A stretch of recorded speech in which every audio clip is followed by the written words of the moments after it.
এটা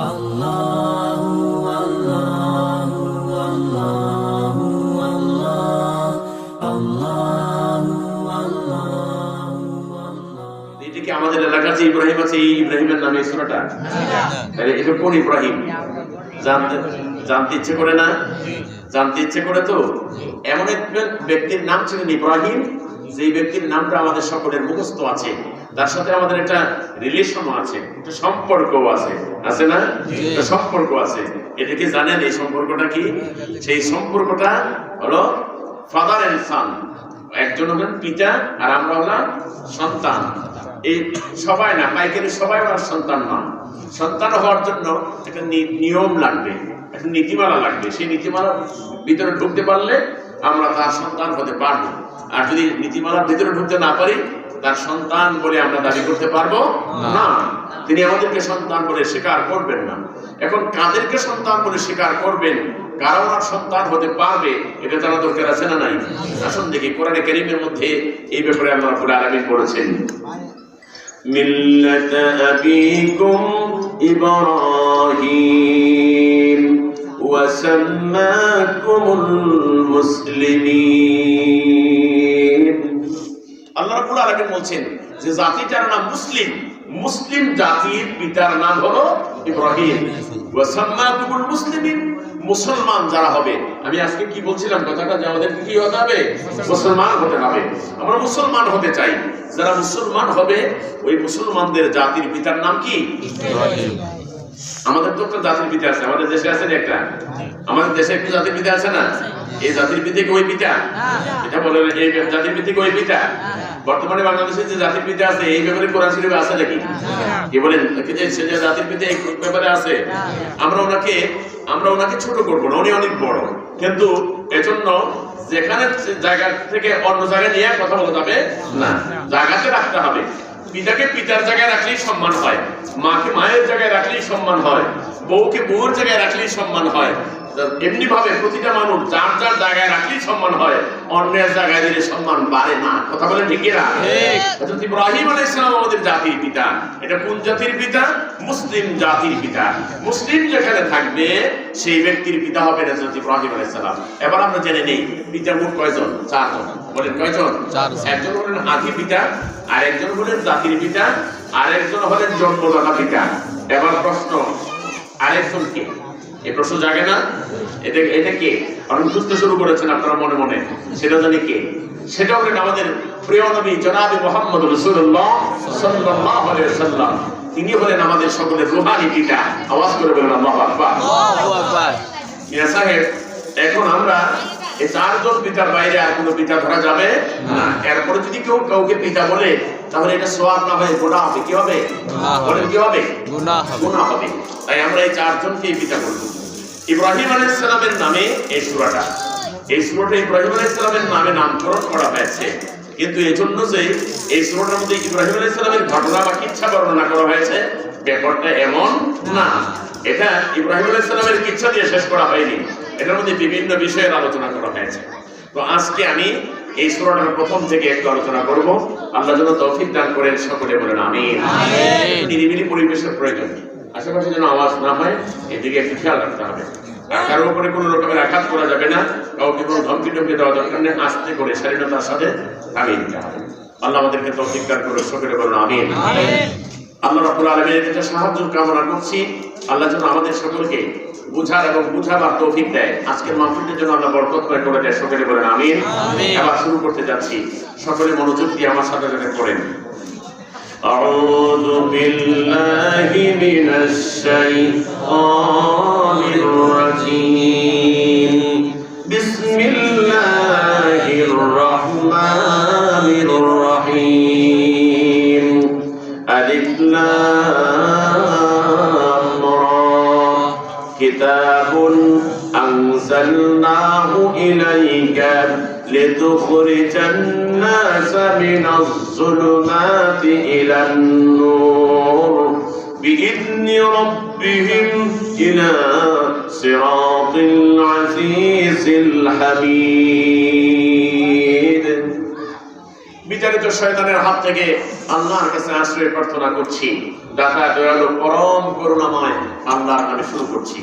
আল্লাহ বলছেন আলিফ লাম রা, অক্ষর তিনটা। বলেন কয়টা? এই অক্ষরগুলি এরকম অক্ষর অনেক সূরার শুরুতেই আছে। যেমন আলিফ লাম মিম আছে, কফ আছে, ইয়াসিন আছে, এরকম আছে না? এই কিছু কিছু সূরার শুরুতে এরকম বিচ্ছিন্ন হরফ আছে, অক্ষর আছে। এগুলিকে আরবিতে হরফে মুকাত্তাআত বলা হয়। বাংলাতে এটার নামই হলো, এটার অর্থ হলো আলাদা আলাদা অক্ষর, বিচ্ছিন্ন অক্ষর। কেমন? আলাদা আলাদা অক্ষর। এইগুলি কোরআন শরীফের অলংকার। অলংকার কি বুঝেন আপনারা? অলংকার কি জিনিস?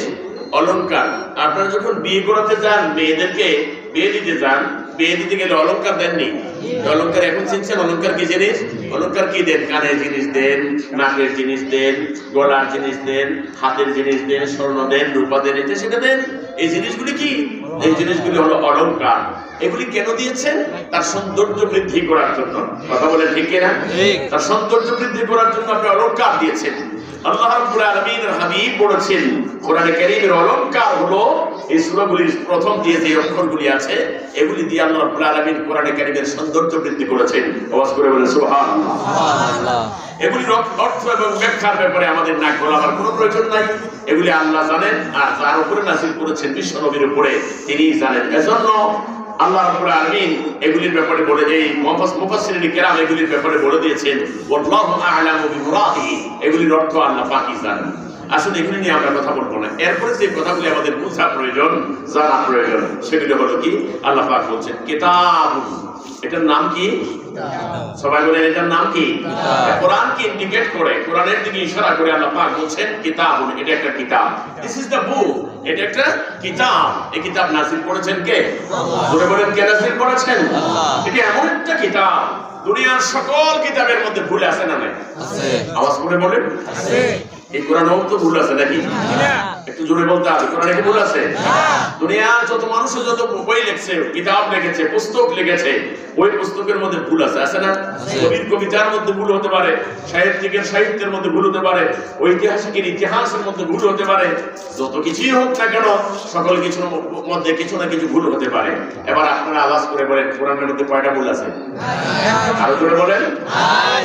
এজন্য আল্লাহ রাব্বুল আলামিন সূরাতুল বাকারার প্রথম দিক দিয়ে বলে দিয়েছেন যালিকাল কিতাবু লা রাইবা ফীহি হুদাল লিল মুত্তাকিন। এটা এমন একটা কিতাব, যে কিতাবের মধ্যে কোনো সন্দেহ নাই, কোনো ভুল নাই। ও দুনিয়ার মানুষ, তোমরা যদি কোরআন শরীফের বিসমিল্লাহর বা থেকে শুরু করে সূরা নাসের সিন পর্যন্ত গোটা কোরআন শরীফটা বারবার করে পড়তে থাকো, দুনিয়ার যত বড় সাহিত্যিকই হোক না কেন, যত বড় কবি হোক না কেন, যত বড় দার্শনিক বৈজ্ঞানিকই হোক না কেন, বারবার পড়তে থাকলো গোটা কোরআন শরীফের ভিতরে একটা ভুলও ধরতে পারবে না। জোরে বলেন সুবহানাল্লাহ। সুবহানাল্লাহ। আমি নির্ভুল কোরআন নাযিল করেছি, এই কোরআনের মধ্যে যে ভুল নাই এই ব্যাপারে কোনো সন্দেহ নাই। এজন্য আল্লাহ রাব্বুল আলামিন বলে দিয়েছেন এই কোরআন হলো নির্ভুল কোরআন শরীফ। এই কোরআন যদি তোমরা মানো, এই কোরআন দিয়ে যদি তোমরা জীবন ধারণ করো, জীবন গঠন করো, তোমাদের ব্যক্তি জীবন, পারিবারিক জীবন, তোমাদের সামাজিক জীবন, রাষ্ট্রীয় জীবন, আন্তর্জাতিক জীবন ব্যবস্থা যদি এই কোরআন দিয়ে চালাও, তাহলে তোমরা যে শান্তি পাবা, তোমাদের যে কল্যাণ হবে, তোমাদের যে মুক্তি হবে, তোমরা যে ভালো থাকতে পারবা, এই ব্যাপারে কোনো সন্দেহ নাই। আরো জোরে বলেন সন্দেহ নাই। কোনো সন্দেহ নাই। এই কোরআন মানুষকে কল্যাণ দেওয়ার জন্য এসেছে। আল্লাহ রাব্বুল আলামিন বলছেন কিতাবুন, এই কিতাব আমি নাযিল করেছি, আনসালনাহু ইলাইকা। এ নবী, এই কিতাবটা তো আমি আপনার উপরে নাযিল করেছি। মক্কা শরীফে যখন কোরআন শরীফ প্রাথমিক অবস্থায় নাযিল হতে শুরু করেছিল, নাযিল হওয়ার পরে মক্কার কাফির মুশরিকরা, মক্কার বৈজ্ঞানিকরা, মক্কার বড় বড় দার্শনিকরা, কবি সাহিত্যিকরা বলতে শুরু করে দিয়েছিল, মুহাম্মদ যে কোরআন আমাদেরকে শোনাচ্ছে, এ কোরআন আল্লাহর দেওয়া কোরআন না, এ কোরআন মুহাম্মদের কাছে কোনো একটা জিন এসে বলে দিয়ে যায়। রাতের বেলা জিন এসে বলে যায়, আর দিনের বেলা মুহাম্মদ আমাদেরকে তেলাওয়াত করে করে শোনায়। জোরে বলেন নাউযুবিল্লাহ। লোকেরা শুধু এত গোপন বলেছে এমনটাই না। আবু জাহাল অথবা সাহেবা ওলীদ, মুগীরা, আবু সুফিয়ান সবাই মিলে ধরনের কথা বলতে শুরু করেছে। মুহাম্মদ যে কোরআন তেলাওয়াত করে শোনায়, এই কোরআন আল্লাহর কোরআন না, এমন কোরআন আমাদের দেশের কবি সাহিত্যিকরাও বানাতে পারবে, এমন কোরআন আমাদের দেশের বড় বড় শিক্ষিত পণ্ডিতেরাও বানাতে পারবে, ইত্যাদি ইত্যাদি যখন বলতে শুরু করে দিয়েছে, আল্লাহ রাব্বুল আলামিন চ্যালেঞ্জ করে দিয়েছেন, কোরআনে কারীমের আয়াত নাযিল করে দিয়ে বলে দিয়েছেন, ওয়া ইন কুনতুম ফি রাইবিন মিম্মা নাযালনা আলা আবদিনা ফাতু বিসূরাতিন মিন মিথলি وادعوا شهداءكم من دون الله إن كنتم صادقين. এবার আল্লাহ রাব্বুল আলামিন চ্যালেঞ্জ করছেন, কাফির বেঈমানরা কি বলে, মুহাম্মদের এই কোরআন আল্লাহ নাযিল করা কোরআন না, এমন কোরআন আমরাও বানাতে পারবো, এমন কোরআন বানানোর মতো আমাদের কাছেও লোক আছে, অনেক শিক্ষিত মানুষ আছে, তারা বলছে আমরাও এরকম কোরআনের মতো, কোরআনের সূরার মতো সূরা বানাতে পারবো, আয়াতের মতো আয়াত বানাতে পারবো। আল্লাহ রাব্বুল আলামিন তাদের মোকাবেলায় চ্যালেঞ্জ করলেন, নবীর উপরে আয়াত নাযিল করে দিয়ে বললেন, ও নবী আপনি একটা কাজ করেন, এই যে আয়াতটা নাযিল করেছি এই আয়াতটা কাগজে লিপিবদ্ধ করেন, লিপিবদ্ধ করে কাবা ঘরের ওয়ালের মধ্যে লাগায়া দেন। স্কুল কলেজ ইউনিভার্সিটিতে মাদ্রাসার মধ্যে নোটিশ বোর্ড আছে না, নোটিশ বোর্ডের মধ্যে নোটিশ টানায়া দেয়। আল্লাহ রাব্বুল আলামিনের ওই সময় আল্লাহর পক্ষ থেকে এরকম বিধান ছিল, ওই সময় যদি কোনো নোটিশ দেওয়ার প্রয়োজন হতো কাবা ঘরের ওয়ালের মধ্যে লাগিয়ে দেওয়া হতো, এলাকার মানুষেরা এসে কাবার কাছে এসে দেখতে পেত। বন্ধুরা আমার, বাবাজিরা আমার, রাসূল করিম সাল্লাল্লাহু আলাইহি সাল্লামকে আল্লাহ পাক বলে দিলেন, ও নবী আপনি কাবা ঘরের দেয়ালের মধ্যে আয়াতটা লাগিয়ে দেন, লিখে লাগিয়ে দেন। আল্লাহর হাবিব তাই করলেন, লিখে লাগিয়ে দিয়েছে। এটার অর্থ হলো ওয়া ইন কুনতুম ফি রাইবিন মিম্মা নাযালনা আলা আবদিনা, আমি আমার গোলামের কাছে, আমি আমার নবীর উপরে যে কোরআন নাযিল করেছি এটার ব্যাপারে যদি তোমাদের কোনো সন্দেহ থেকে থাকে, ফাতু বিসূরাতিন মিন মিসলিহি, তাহলে তোমরা এই কোরআনের সূরার মতো একটা সূরা বানায়া দাও। ইন কুনতুম সাদিকিন, যদি তোমরা তোমাদের কথায় সত্যবাদী হয়ে থাকো। তাহলে এটা বানাতে যাচ্ছিলাম, তোমাদের যত বন্ধু আছে দুনিয়ার জমিনে, তোমাদের যত বন্ধু আছে মিন দুনিল্লাহি, আল্লাহকে বাদ দিয়া তোমাদের যত বন্ধু আছে সব বন্ধুদেরকে ডাকাও, ডাকিয়ে আমি আল্লাহর কোরআনের সূরার মতো একটা সূরা বানিয়ে দাও। এই ঘোষণাটা যখন লাগিয়ে দিয়েছে, লাগিয়ে দেওয়ার পরে সকালবেলা ঘুম থেকে এসে আবু জাহাল দেখতে পেল, আবু লাহাব দেখতে পেল, উতবা সাহেবা, ওলীদ মুগীরা, আবু সুফিয়ান সবাই দেখতে পেল মুহাম্মদ চ্যালেঞ্জ করেছে এটা আল্লাহর কোরআন। আওয়াজ করে বলেন আল্লাহু আকবার। ওদের মাথা খারাপ হয়ে গেল, ওরা চিন্তায় পড়ে গেল, মুহাম্মদ চ্যালেঞ্জ করেছে আর আমরা মুহাম্মদের এই কোরআনের সূরার মতো সূরা বানাতে পারবো না, এটা কি হয়? এক কাজ করো, দেশের মধ্যে যত বড় বড় শিক্ষিত আছে, কবি আছে, সাহিত্যিক আছে, বড় বড় জ্ঞানী আছে, তাদেরকে ডাকো। সকলকে ডাকা হলো, সকলে এসে উপস্থিত হয়ে গেল, ইন্টারভিউ নেওয়া হলো। যারা গোল্ডেন এ প্লাস পেয়েছে, ফার্স্ট ক্লাস যারা পেয়েছে, এরকম ধরনের কিছু সংখ্যক কবি সাহিত্যিককে একত্রীভূত করা হলো, করে সরকারিভাবে তাদের জন্য খাবারের ব্যবস্থা করা হয়েছে, থাকার ব্যবস্থা করা হয়েছে, সুন্দর জায়গার ব্যবস্থা করা হয়েছে। যাও তোমাদের যা লাগবে সব ব্যবস্থা আমরা করব, তোমরা আল্লাহ পাকের মুহাম্মদের কোরআনের সূরার মতো একটা সূরা বানায় দাও। আমার ভাইরা, আমার বন্ধুরা, ওরা সবাই সরকারি খাবার খায়, সবাই তো সরকারি জায়গায় থাকে, কি আরাম, কি বিলাসবহুল জায়গার মধ্যে থাকতেছে, থেকে শুধু কাজ হলো একটা, কোনো চিন্তা নাই, কোনো ভাবনা নাই, একটাই মাত্র চিন্তা, মুহাম্মদ যে কোরআন তিলাওয়াত করে কোরআনের সূরার মতো একটা সূরা বানাও, কোরআনের আয়াতের মতো একটা আয়াত বানাও। তারা চেষ্টা করতেছে, পারে না। এবার আল্লাহর হাবিবের কাছে আল্লাহ রাব্বুল আলামিন ছোট্ট করে একটা আয়াত মাত্র নাযিল করে দিলেন, দিয়ে বলছেন এই আয়াতটা আমি নাযিল করে দিলাম, তার পরবর্তী আয়াতটা কি হবে সেই আয়াতটা যেন তারা সবাই মিলে বানায়া দেয়, আমি আরো সহজ করে দিলাম, তাদেরকে বলো আমার আয়াতের মতো একটা আয়াত বানায়া দিতে। আয়াতটা কি? কোরআন শরীফের একেবারে ছোট্ট সূরা, সূরাটার প্রথম আয়াতটা মাত্র দিয়েছেন, সবাই আমার সঙ্গে পড়েন, ইন্না আ'তাইনাকাল কাউসার, এই মাত্র একটা আয়াত দিয়েছেন। পরবর্তী পরবর্তী আয়াতটা আল্লাহ নাযিল করেন নাই, বলে দিয়েছেন তাদেরকে বলে দাও তারা যেন বানায়। ওরা বানানোর জন্য চেষ্টা করছে, একদিন চলে গেল পারলো না, 2 দিন চলে গেল পারলো না, 1 সপ্তাহ চলে গেল পারলো না, 2 সপ্তাহ চলে গেল পারলো না। এবার আওয়াজ করে বলেন আল্লাহু আকবার। তাদের পক্ষে সম্ভব হলো না। এত বড় জ্ঞানীরা ছিল, এত বড় কবিরা ছিল, সাহিত্যিকরা ছিল, সবাই ফেল হয়ে গেল। যখন সবাই ফেল হয়ে গেল, অবস্থা তাদের খারাপ হয়ে গেছে। শেষ পর্যন্ত একজন আরেকজনের সঙ্গে কানাঘুষা করতে শুরু করে দিয়েছে, পরামর্শ করতে শুরু করে দিয়েছে। না রে, এই শব্দের মতো, এই বাক্যের মতো বাক্য বানানো আমাদের পক্ষে সম্ভব না। আরো জোরে বলেন সম্ভব না, পারবো না আমরা বানাতে। এখন সবাই ঐক্যমত হয়ে গেল। সরকারি খাবার খেয়েছি, সরকারি জায়গায় রয়েছি, সরকারি সমস্ত কিছু ব্যবহার করলাম, সরকারকে তো কিছুই দিতে পারলাম না। শেষ পর্যন্ত তারা যেই কথাটা বলেছে, সেই কথাটা হাদিসে কোট করা হয়েছে। আল্লাহ বলেছিলেন, ইন্না আ'তাইনাকাল কাউসার। আল্লাহ বলেছেন আমি এই আয়াতটা নাযিল করে দিলাম, পরবর্তী আয়াতটা নাযিল তোমরা বানায় নাও। ওরা শেষ পর্যন্ত তাদের ভাষায় বলে দিল, তারা সুন্দর করে জানিয়ে দিল, লাইসা হাদা কালামুল বাশার। সুবহানাল্লাহ বলবেন? সুবহানাল্লাহ। এই তো আস্তে করে বলেন, আপনি জোরে বলবেন না? সুবহানাল্লাহ। বুঝেন না এটা কি বলেছে? ও দুনিয়ার মানুষ, দীর্ঘদিন পর্যন্ত চেষ্টা করার পরে যখন ব্যর্থ হয়েছে, তারা এই কথাটাই বলে দিয়েছে, লাইসা হাদা, এটা নয় কালামুল বাশার, কোন মানুষের তৈরি কালাম এটা নয়, এটা নয়, এই কালাম মানুষের তৈরি না। জোরে আওয়াজ করে বলেন কার কালাম? আল্লাহ রাব্বুল আলামিনের কালাম। ওরা সবাই ব্যর্থ হয়ে গেল, সবাই এখান থেকে পিছপা হয়ে গেল, সরকারকে খুশি করতে পারলো না। শেষ পর্যন্ত তারা স্বীকার উক্তি দিয়ে গেল, জেনে রাখো আমরা তো পারি না। এই কিয়ামত পর্যন্ত তামাম পৃথিবীর সমস্ত মানুষ মিলেও যদি চেষ্টা করে, আল্লাহ পাকের কোরআনের একটা আয়াতের মতো আয়াত বানানোর ক্ষমতা কারো নাই, কাউকে আল্লাহ রাব্বুল আলামিন দেয় নাই। আল্লাহ রাব্বুল আলামিন নিজে বলে দিয়েছেন, ইন্না নাহনু নাযালনা যিকরা ওয়া ইন্না লাহু লাহাফিযুন। এই কোরআন কার? আল্লাহ বলছেন এই কোরআন আমি নাযিল করেছি। এই জিকির মানে কোরআন, এই কোরআন তো আমি নাযিল করেছি।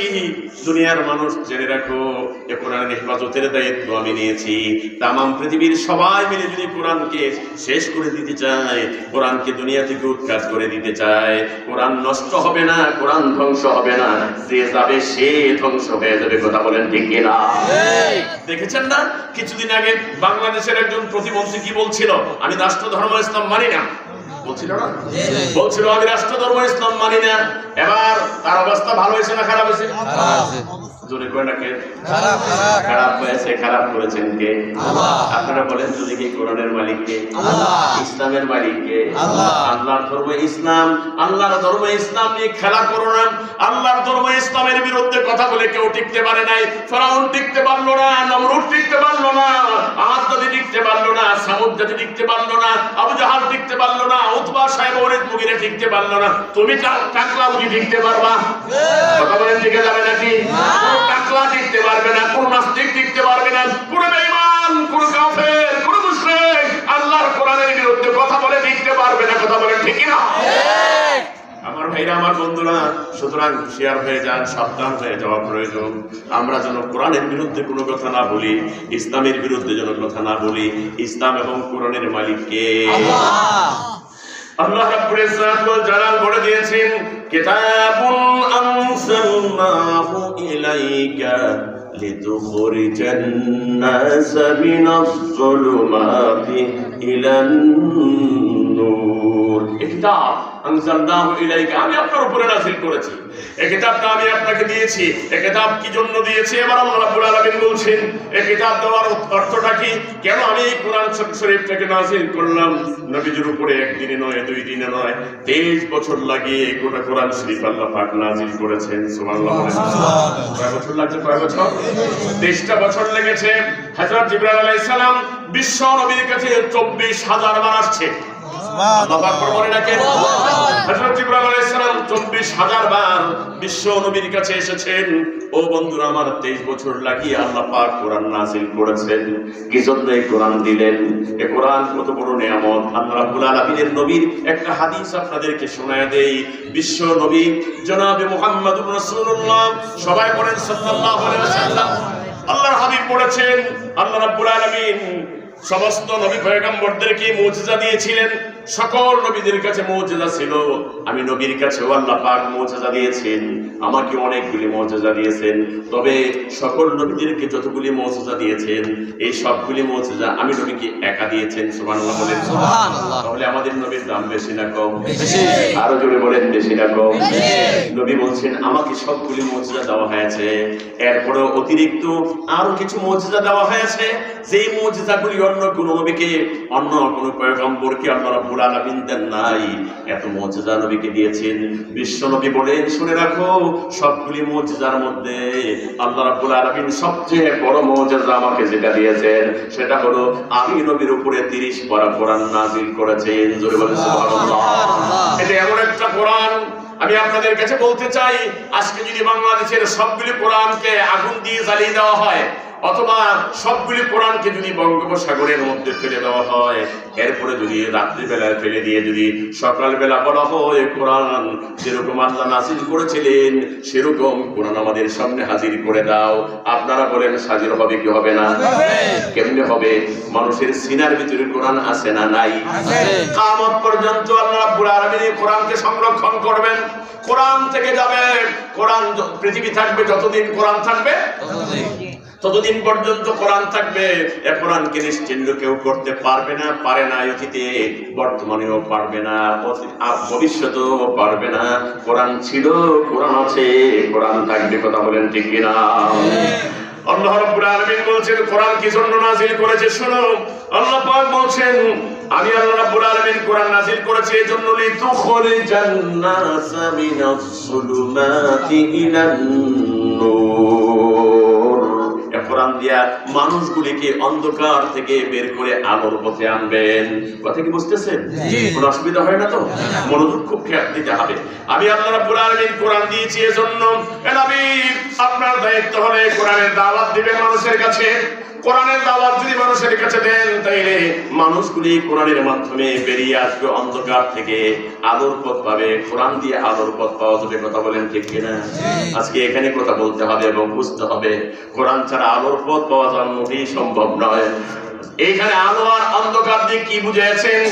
আলো আর অন্ধকার দিয়ে, আলো দিয়ে এই লাইটের আলোকে বোঝানো হয় নাই, অন্ধকার দিয়ে লাইট নিভে ফেলেছে, অন্ধকার হয়, সেই অন্ধকার কি বোঝানো হয় নাই? বোঝানো হয়েছে কি দিয়া? এক নম্বরে হলো আলো হলো জ্ঞানের আলো, আর অন্ধকার হলো মূর্খতার অন্ধকার। কথা বুঝতে পারছেন? আলো হলো কিসের আলো? জ্ঞানের আলো। আর মূর্খতা মানে কি? অন্ধকার। মূর্খতা মানে বলছিল আইয়ামে জাহিলিয়াত। আইয়ামে জাহিলিয়াত এটাকে অন্ধকার যুগ বলে। কি বলে ঠিক না? বাংলাতে আমরা কি বলি? অন্ধকার যুগ। ওই সময় কি সূর্য উঠতো না? কথা কম? সূর্য উঠতো কিনা?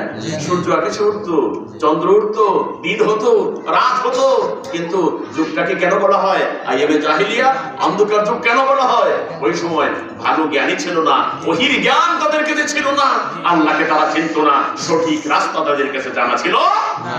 জ্ঞানী ছিল ওই সময়, বড় বড় কবি ছিল, বড় বড় সাহিত্যিক ছিল, বড় বড় ঐতিহাসিক ছিল, গবেষক ছিল, দার্শনিক ছিল, বৈজ্ঞানিক ছিল, কিন্তু থাকলে লাভ হবে কি? আসল জ্ঞানী ছিল না। আমার ভাইরা, আমার বন্ধুরা, শুধু বৈজ্ঞানিক হলেই হবে না, দার্শনিক হলেই হবে না, কবি হলেই হবে না। কত কবি আছে নাস্তিক, কত কবি আছে মুরতাদ, কত বৈজ্ঞানিক আছে নাস্তিক, কত বৈজ্ঞানিক আছে মুরতাদ, তারা ইসলাম থেকে দূরে সরে গিয়েছে। আবার অনেক বৈজ্ঞানিক আছে যারা কাফির ছিল, বেঈমান ছিল, আল্লাহর কোরআন গবেষণা করতে করতে মুসলমান হয়ে গিয়েছে। কথা বলেন ঠিক কিনা?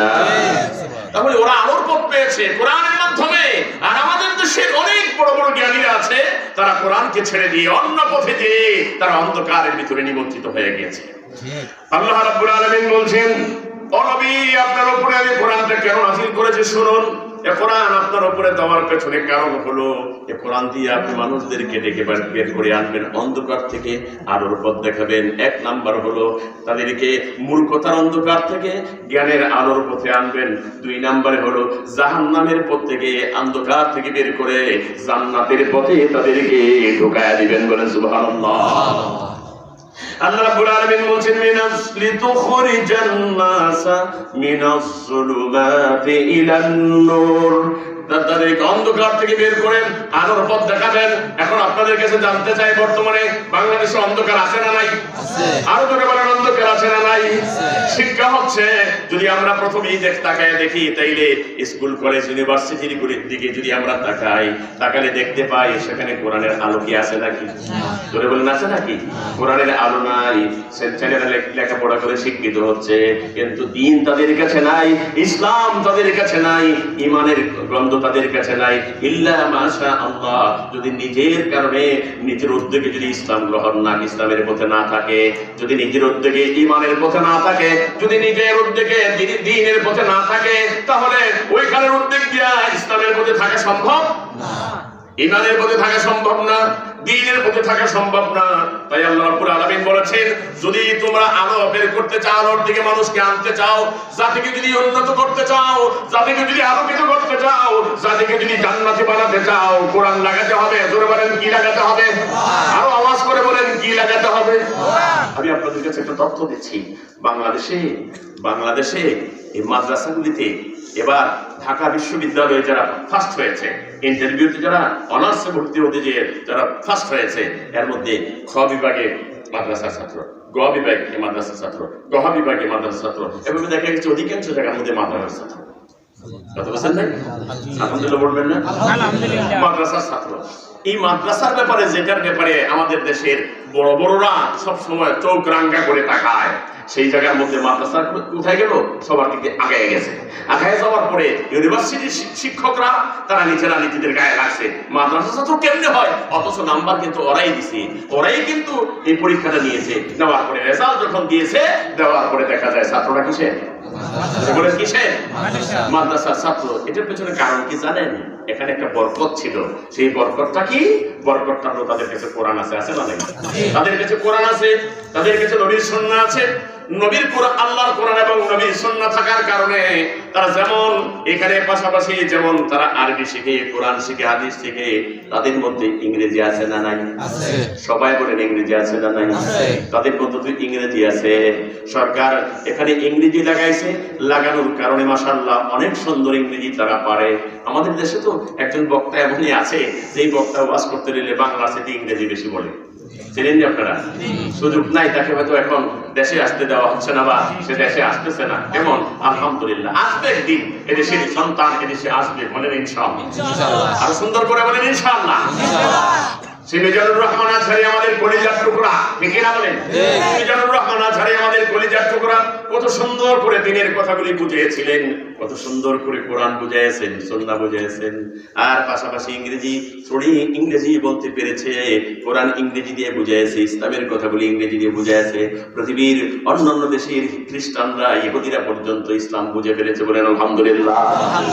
হায়াত দারাজ করে দেখ, আল্লাহকে ভালো রাখো। এই বাংলার জমিনে এসে যেন আবার সে সুন্দরভাবে দ্বীনের কথা বলতে পারে, আল্লাহ তৌফিক দেন সবাই। আমার ভাইরা, আমার বন্ধুরা, এই ইংরেজি পড়ার পেছনে কারণটা কি? এই যে ছেলেরা যারা ইউনিভার্সিটিতে ফার্স্ট হয়ে গেল, এটার পেছনে কারণটা কি জানেন আপনারা? কারণটা হলো তারা শুধু আরবি পড়ে নাই, তাদের আরবির পাশাপাশি অঙ্গ ছিল কি ছিল না? ইংরেজি ছিল কি ছিল না? ইংরেজি ছিল। ইন্টারভিউতে ইংরেজি বলা লাগছে না, পরীক্ষা দেওয়া লাগছে না, সেখানে যে তারা ইংরেজি পারার কারণে আজকে তারা ফার্স্ট হয়ে গেছে ওখানে। আমি আপনাদের জ্ঞাতার্থে এই কথাটা বলতে চাই, মাদ্রাসাগুলির মধ্যে ইংরেজি আছে, অঙ্ক আছে, সমাজ আছে, বিজ্ঞান আছে, ভূগোল আছে, আছে না? এই ইউনিভার্সিটিগুলির মধ্যে। আর মাদ্রাসাগুলির মধ্যে আরবি আছে, আরবির পাশাপাশি ইংরেজি, অঙ্ক, সমাজ বিজ্ঞান, ভূগোল আছে না? সবগুলি আছে। থাকার কারণে তারা আলহামদুলিল্লাহ সকলের চাইতে অগ্রগামী হয়ে গেছে। আর ওদিক দিয়া স্কুল কলেজগুলির মধ্যে একটা জিনিস তাদেরকে বঞ্চিত করা হচ্ছে। ও আমার স্কুল কলেজ ইউনিভার্সিটির ভাইরা, তোমরা ভালো করে বুঝে নাও, তোমরা চিন্তা করে দেখো, তোমাদেরকে একটা জিনিস থেকে বঞ্চিত করা হচ্ছে। তোমাদের কাছে ইংরেজি আছে, অঙ্ক আছে, সমাজ আছে, বিজ্ঞান আছে, ভূগোল আছে, আরো যা আছে সবকিছু আছে, কিন্তু তোমাদের কাছে একটা মৌলিক জিনিস নাই, সেটার নাম কি? বলেন কি নাম? শুধু 100 নম্বরের কোরআন যদি লাগিয়ে দিত, বলেন শুধু 100 নম্বরের কোরআন যদি স্কুল কলেজ ইউনিভার্সিটি গুলির মধ্যে লাগায়া দিত, বলেন তো এই ছেলেটা মাদ্রাসার ছাত্রের চাইতে কোনো অংশ কম হইতো? তারা কি নামাজ পড়াতে পারতো না? তারা কি ওয়াজ করতে পারতো না? তারা কি ইসলামের কাজ করতে পারতো না? তারা দ্বীনের ব্যাপারে ওয়াকে ফাল পেয়ে যেত, তারা দ্বীনের ব্যাপারে জেনে ফেলতে পারতো। তাহলে আমাদের দেশের স্কুল কলেজ ইউনিভার্সিটি গুলির ছাত্রীদেরকে কোরআন থেকে বঞ্চিত করা হয়েছে, কথা বলেন ঠিক কিনা? এজন্য মুসলমান, যদি আমাদের চরিত্র আমরা গঠন করতে চাই, আমরা যদি আমাদের জীবনটাকে সুন্দর করতে চাই, ভবিষ্যতে যদি আমাদের সমাজটাকে একটা সুন্দর সমাজ উপহার দিতে চাই, তাহলে প্রয়োজন যেমন মাদ্রাসাগুলিতে আরবির পাশাপাশি ইংরেজি আছে, অঙ্ক আছে, তেমনি ভাবে স্কুল কলেজ ইউনিভার্সিটিগুলির মধ্যে বা ইংরেজির পাশাপাশি সাধারণ জ্ঞানের পাশাপাশি কোরআন থাকা দরকার আছে না নাই? এজন্য আন্দোলন করা প্রয়োজন, এজন্য আমাদের চেষ্টা করা প্রয়োজন, এজন্য আমাদের কথা বলা প্রয়োজন। আমরা দাবি জানাবো সরকারের কাছে যে আমাদের দেশে স্কুল কলেজ ইউনিভার্সিটিগুলিতেও কোরআন লাগিয়ে দেয়। লাভ হবে না লস হবে? দাবিটাকে সঠিক না ঠিক? জোরে বলেন এই দাবিটাকে ভালো না খারাপ? আল্লাহ রাব্বুল আলামিন কবুল করুন, সকলে বলেন আমিন। এটা কারো পক্ষপাতিত্ব না, এটা সরকারের বিরুদ্ধে কোনো কথা না। কি বলেন? সরকারের বিরুদ্ধে কোনো কথা, সরকারের বিরুদ্ধে কোনো কথা না। এই জাতিকে গঠন করতে হলে, জাতিকে সত্যিকার মানুষ বানাতে হলে, জাতিকে জান্নাতি বানাতে হলে আমাদের যেটা প্রয়োজন সেটা হলো স্কুল কলেজ ইউনিভার্সিটিগুলির মধ্যে কোরআন লাগিয়ে দেওয়া হোক। যদি সেখানে লাগিয়ে দেওয়া হয়, আমাদের ছেলেরা স্কুল কলেজের ইউনিভার্সিটির ছাত্ররা, আমাদের কলেজের টুকরারা, তারাও নামাজ পড়াতে পারবে, তারাও দিন সম্পর্কে বুঝবে, তারাও মা বাবার খেদমত করবে, তারাও সমাজের মধ্যে ভালো কাজ করতে পারবে। কথা বলেন ঠিক না? আল্লাহ কবুল করুক, সকলে বলেন আমিন। আল্লাহ রাব্বুল আলামিন বলেছেন লিতুখরিজান নাসা মিনাজ যুলুমাতি ইলান নূর। হে নবী, আমি এই কোরআনটা আপনার কাছে দিয়েছি, কোরআনের দাওয়াত দিবেন, কোরআনের দাওয়াত দিয়ে মানুষগুলিকে অন্ধকার থেকে অর্থাৎ মূর্খতা থেকে জ্ঞানের দিকে আনবেন। একটা ছেলে এমএ পাস করলেই জ্ঞানী হয়ে যায় না, একটা ছেলে ডক্টরেট ডিগ্রি নিয়ে আসলেই জ্ঞানী হয়ে যায় না। আল্লাহর কথা অনুযায়ী একটা ছেলে যদি কয়েকটা ডিগ্রি নেয়, সেই ব্যক্তি জ্ঞানী হবে না যতক্ষণ পর্যন্ত তার কাছে কোরআনের জ্ঞান না থাকবে। কথা বলেন ঠিক কিনা? এই কোরআনের জ্ঞানের প্রয়োজন আছে না নাই? কোরআনের জ্ঞানের প্রয়োজন আছে। ও আমার কলিজার টুকরা স্কুল কলেজ ইউনিভার্সিটির ছাত্র ভাইয়েরা, তোমরা কোরআন পড়ো, নিজের উদ্যোগে হলেও কোরআন পড়ো, কোরআন শিখো। তোমার অন্যান্য শিক্ষার সঙ্গে কোরআন যদি থাকে, তোমার পুরোটা শিক্ষাই হয়ে যাবে পরিপূর্ণ। কথা বলেন ঠিক কিনা? আল্লাহ রাব্বুল আলামিন বলে দিয়েছেন লিতুখরিজান নাসা মিনাজ যুলুমাতি ইলান নূর। মানুষগুলিকে কোরআনের দাওয়াত দেন। আরেকটা কথা না বললেই নয়, আজকালকার দিনে দেখা যায় ওয়াজের মধ্যে অনেক রকমের ফাজলামি শুরু হয়ে গেছে, আছে না নাই? ওয়াজের মধ্যে ফাজলামি, ওয়াজের মধ্যে